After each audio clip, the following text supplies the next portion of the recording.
Hello everyone once again and welcome back to PAX and Recreation, and today we're going to visit Niv-Mizzet, or Izzet, for a Ravnica Remastered collector booster box. So now I open boxes like Rudy, so you can tell that I am a professional Magic the Gathering collector. And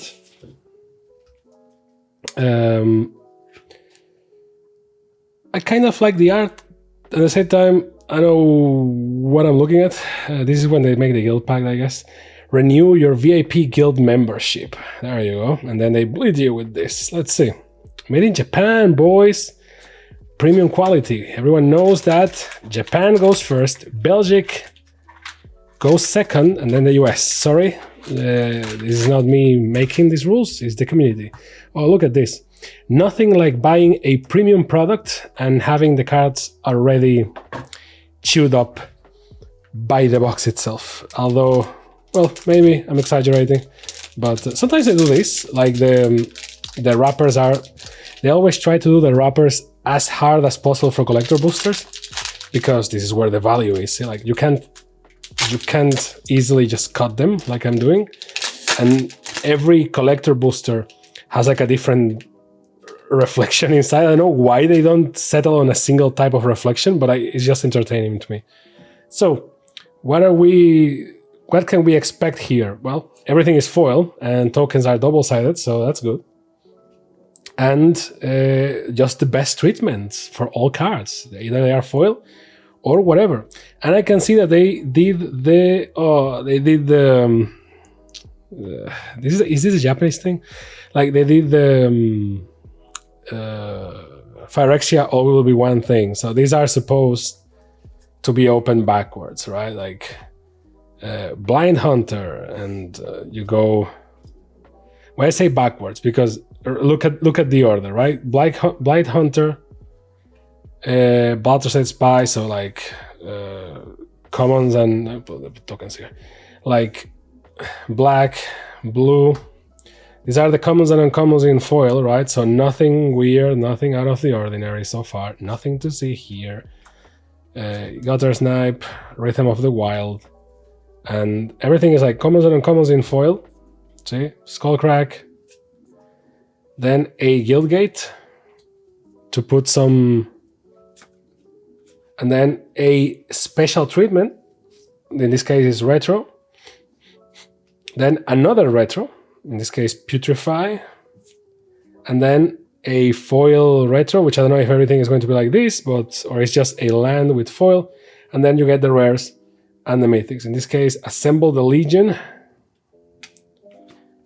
and a Shockland, Overgrown Tomb, and Massacre Girl in anime style.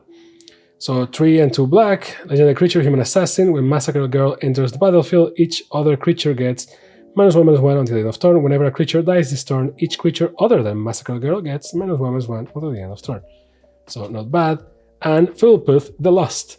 See what I mean? Like there is a crescendo here for the rarity of things and stuff, and it means that it should be open backwards. Now, if I wanted to be that type of person and just be here like okay guys, are you ready to see like the craziest pulp pack pulls ever, and just go like Rampaging Red Heart, like, but you're going to just close the video before that. So let's go the faster way. The problem is that this spoils the best card right away. Ooh, twice actually. Don't you love it when this happens? This will be a lot funnier if I actually open the pack the way it's supposed to be open, like backwards, because imagine pulling this thing twice. One in foil, one in normal, both in the new treatment. You can't make this up. So, Rakdos, Lord of Riots, cool. Ooh, Niv-Mizzet, Parun, there you go, one of everyone's favorite commander, there you go. Not bad. And then, that's the problem, is that the rest of the booster is kind of just like blazed to it to a degree, right? Like one thing that this is a thing they always comment, and some people always go like, duh, thank you. But, I don't know, I like to point things. Let me do my podcast. The thing is, Oh, this is a piece of plastic.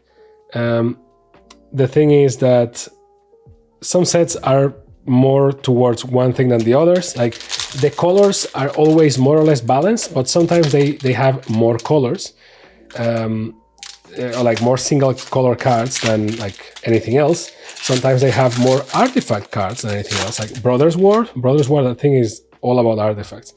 And sometimes they just have more multicolor. In this case with Ravnica, as you can imagine, multicolor is the flavor of the day. Tidespout Tyrant with a foil that is quite blinding, I have to say. Breeding Pool, nice, very nice. A Shockland. Infernal Tutor. Ooh. Reveal a card from your hand, search your library for a card with the same name as that card. Reveal it, put it in your hand, then shuffle. I say ooh because this was cool when we didn't play Commander. Now for Commander this card is like super whatever. Trash and Thread. Gruel in the House, baby. In foil, so there you go. And then Farseek in foil. Sphere of Safety, which is kind of difficult to read. Couple of gates, and then everything is foil. Everything is foil. Everything is foil. I think that most of the artifacts in this set are the signets and so on. Like there is not like anything too crazy that is an artifact here. I had to open this in a way that is not very destructive, but understandably I try to make it as strong as possible. Ooh, Bottled Cloister, not bad. See, like this is one of the few exceptions to the thing. Philip with the Lost. I like this card, but it's not, it's not like crazy good. But it's the symbol of Ravnica to me. Master of Cruelties. This card is good. Sword of the Parums. So see, I was like, oh, most of the artifacts are just the signets. Immediately, like all the artifacts are like non-signets. Okay. Square of Critics, again with that foil that blinds people. And Rhythm of the Wild, Square of Critics again, Selesnya Guildgate, Gate Colossus, again, another artifact. Just because I had to talk, right? Like, I don't know, let's see if that works for everything. I'm going to say something like, oh, most of the boosters for collector booster packs are not worth it. You never pull anything good. Oh, totally lost, see? This is where the boy original came from. And let's see, if I say that, like, oh, collector boosters are not worth it, and then maybe I get the craziest pulls. I don't know. Let's see if Lady Fortuna is with me. Likely she's not, but ooh, Chromatic Lantern, there you go. Another artifact that is not a signet. That's crazy. And it's foil even more. Crypt Ghast, not bad. Arc-like Phoenix in the retroest of styles. Ooh, Kaya, Orzhov Usurper, not bad. It's kind of bent already, but not bad. Light Up the Stage in blinding foil.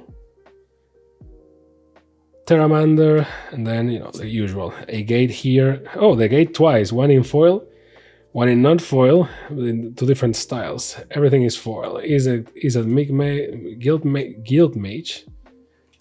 Green, Golgari, Finebroker, Slitherhead, Karom, Tin Street Dodger, or The Last Gasp. You never saw it coming.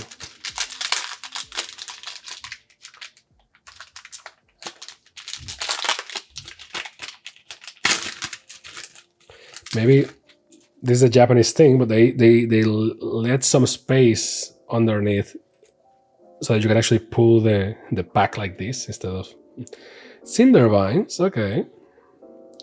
Overgrown Tomb in White Art. Not bad, not bad. Everyone loves these lands. So Lazav the Multifarious. This card is more important because it's a guild master than the card itself, I will say. Dark Confidant. At the beginning of your upkeep, reveal the top card of your library and put that card into your hand. You lose life equal to the mana value.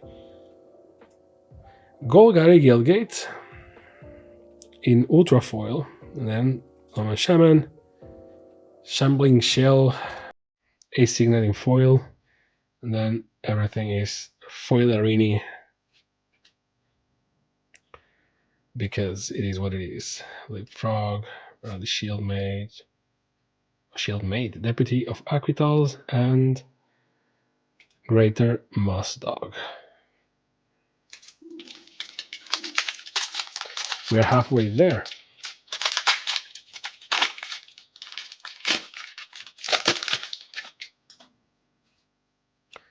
A bird, there is a bird illusion, so love it. Thespian stage. Gives you 1 colorless, and you can pay 2 and tap. Becomes a copy of target land, except it has this ability. Okay, not bad. Spark double. They actually did anime Jace. There you go, ladies. Enjoy. Best boy right there. Ooh, Taysa. Rip. Rest in peace, girl. Life from the loam. Return up to 3 target land cards from your graveyard to your hand. Yikes. It has Dredge 3. If you will draw a card, you may mill 3 cards instead. If you do, return this card from your graveyard to your hand. Well, good stuff. Calls of the Conclave, Cloudfin Raptor, and then some of the good old Signet, Armory Mystic, Stab Wound, which this card always bothers me because the art is kind of wood, and everything is like very serious, and then the signature on fire here in the corner always distracts me. Like, who allowed that to happen? It's not that I don't like the artist to get credit, but like, why in red, brother? Just like pick any color. A red flaming hot signature in foil is just super distracting. Plus, like, you already have your name on the bottom of the card. I don't understand why sometimes some artists get to sign their cards and some don't. I don't understand. Ooh, Seal of the Guild Pact. As Seal of the Guild Pact enters the battlefield, choose 2 colors. Each spell you cast with cost 1 or less. Each spells you cast cost 1 less to cast for each of the chosen color it is. Not bad. For, multicolor decks and 2-color decks. Lord of the Void in the new style. Oh, that's not bad. And Tajik, Legion's Edge in the 3D classic style. And even Tolsimir Wolfblood. Okay. In foil. Not bad. Lightning Helix in foil is a charm normal. Then the white ones are very difficult to read. Fate's Fetters, or Fetters, I guess. Dimir Gilgate enters the battlefield tapped. Sky Hussar, Ragdos Firewheeler. Everything in foil. Eyes everywhere. Depthos Transport. Burning Tree Vandal. Summary Judgment. And Burglar Rat. Okay, we have 1, 2, 3, 4 to go. Okay. I mean, so far not bad. If you go purely by monetary value, then yes, what is my god, what is doing the make it or break it for this box is the Shocklands, as it will be for everyone, I guess, because those are the chase cards here. So Guardian Project, not bad. Cyclonic Rift, not bad at all. Legion War Boss, sadly it's not Krenko, but it's close. Pariah Shield, in foil, there you go, another non-signet card that goes to artifacts. Same card in foil and not foil, because F my life. Golgari Guildgate. Orzhov Guildgate. Cartel Aristocrat. I hope it was an Aristocrat. That would be fun. Frilled Mystic. Gather Courage. Judge's Familiar. Forced Adaptation and Ill-Gotten Inheritance. Everything in foil because this is a collector booster. And you pay to improve the odds. So I was about to comment how the wrappers for collector boosters are harder because they want to protect the value, and then that one just disintegrated in my hand. So Mystic's Mastery, not bad. Is it foil? Well, it looks foil. but it's not super foil like some of the other foils, so I guess it's not foil.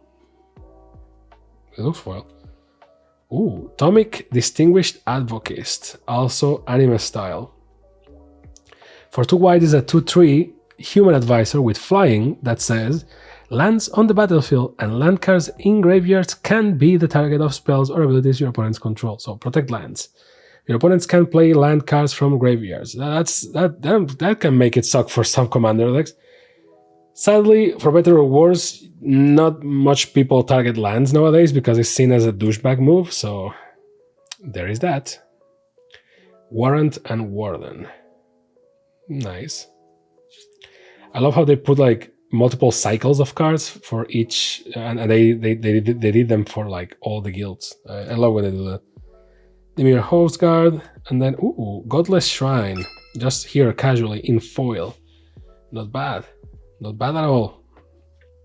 Moldering Cloak, Junk Troller. And see, this is the part that kind of saddens me always because it's like no one cares about this card, so people just normally go like, okay, whatever, and whatever.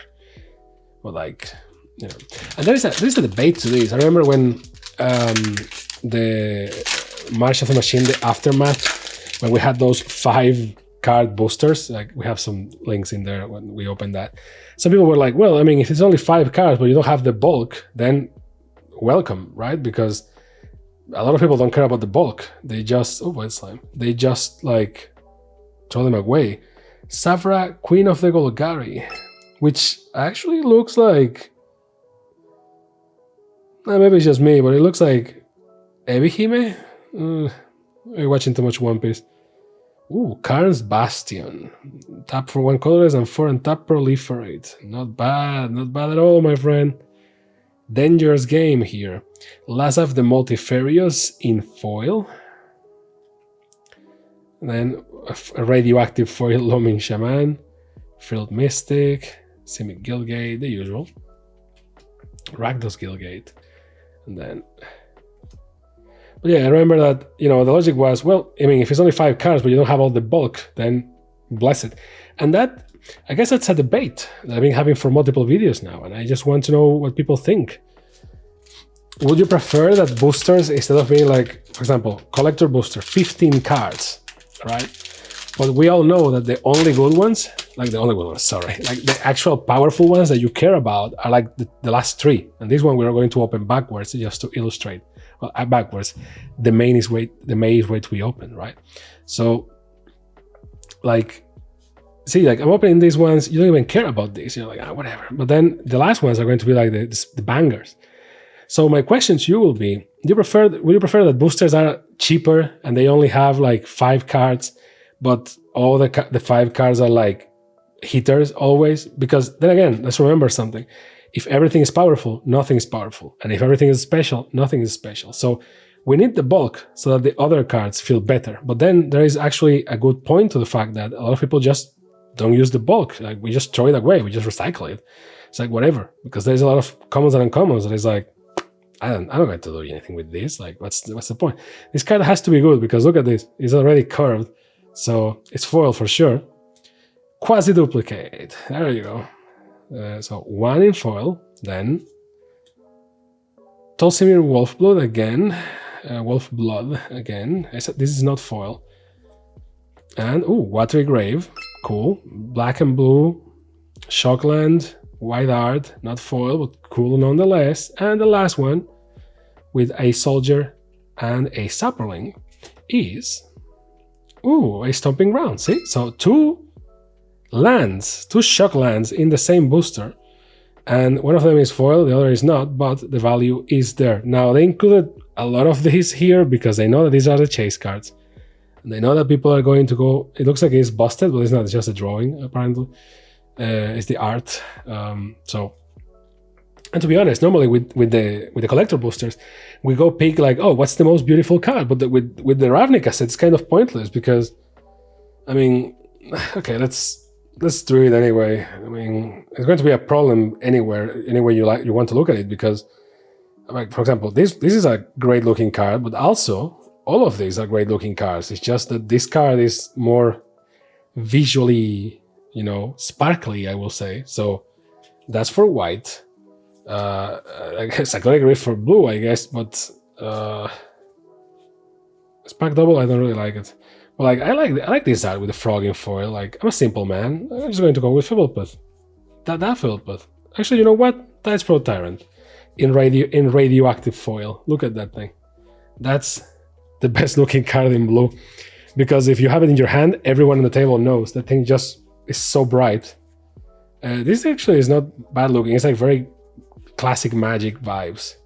Same as this one. Sometimes you just want that classic vibe, man. You know what I mean? Like, this one is cool, but it looks too much like an anime opening for my taste. And you know, like, I don't know, it doesn't. Like, Massacre Girl, I guess, is okay. It doesn't look. It kind of fits the aesthetic to her, so I'm going to go and succumb to the anime overlords. Radioactive Red. Always on spot. Not that crazy, nothing that crazy for red, so I'm going to go with Arclight Phoenix. I just think that's kind of cool. And that's it. Again, as you can see, like, the problem with this remaster set is that if you like the classic art, cool, but they didn't make the classic art in wide ratio because, or wide aspect, because maybe they don't have it, or it wasn't made for wider aspects, so they order new art, and all of it in Japanese style. So if you like anime and manga, like I do, welcome, brother, but if you don't, then it's kind of boring, you know what I mean? Like, nothing crazy here. Let's go with Utopia Sprawl. I mean, it's pretty, it's green, it is what it is. Let's go with colorless. I think we're going to with a Guild Pact, just because I think it's very nice looking as a card. I always like the art. Everything with all the guilds on it, it just gets my heart. Now for the lands, tricky. Likely we're going to go with a wide art shock land, because those are usually the prettiest in terms of. I like this one. Let's go with Breathing Pool. See, but you know what I mean? It's like, it's nothing too crazy here. Likely for the next boxes, we're not going to even pick the best looking card, because it's like, I don't feel like, you know, a strong pull. Like, the cards are nice, I guess, but it just feels like old news are too exciting. You know what I mean? I don't know. It's weird to describe it. We got some good pulls here, no doubt. I'm going with Niv Mizzet, just because it's like the symbol of Ravnica, and there you go. So that was the loot. Let me know down below what you think about it, and what you think about Ravnica Remastered, and what do you think about collector boosters overall, and if you think this was worth it, or maybe what was your favorite card. I don't know. Let me know down below. Thank you very much for your time. I appreciate it. I hope you had a great time, and I will see you next time on PAX and Recreation. Bye.